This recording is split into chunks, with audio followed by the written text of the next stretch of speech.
How to log in to Chase Bank online banking account. Let's get started. Launch your preferred browser. Here you're gonna find the search box. Type in chase.com online banking and search for it.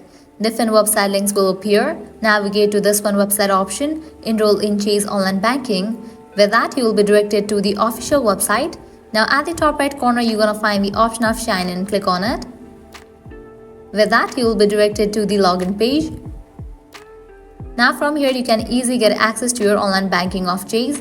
All you have to do is provide the credentials. So go ahead and type in your username, then type in the password. In the case you want to save your login info, check in for the option of Remember Me. In the case you want to use the token to login, check in for this option. If you have forgotten the user ID or password, you can click on this option to recover it. Once you fill this, click on Sign In. Just for that, you will be logged into your Chase Bank online banking account. In the case you haven't registered for your online banking, click on this option of Not Enrolled and you can go through the process and register for it. Well, that's a wrap for this video. This is how you can easily log into Chase Bank online banking account.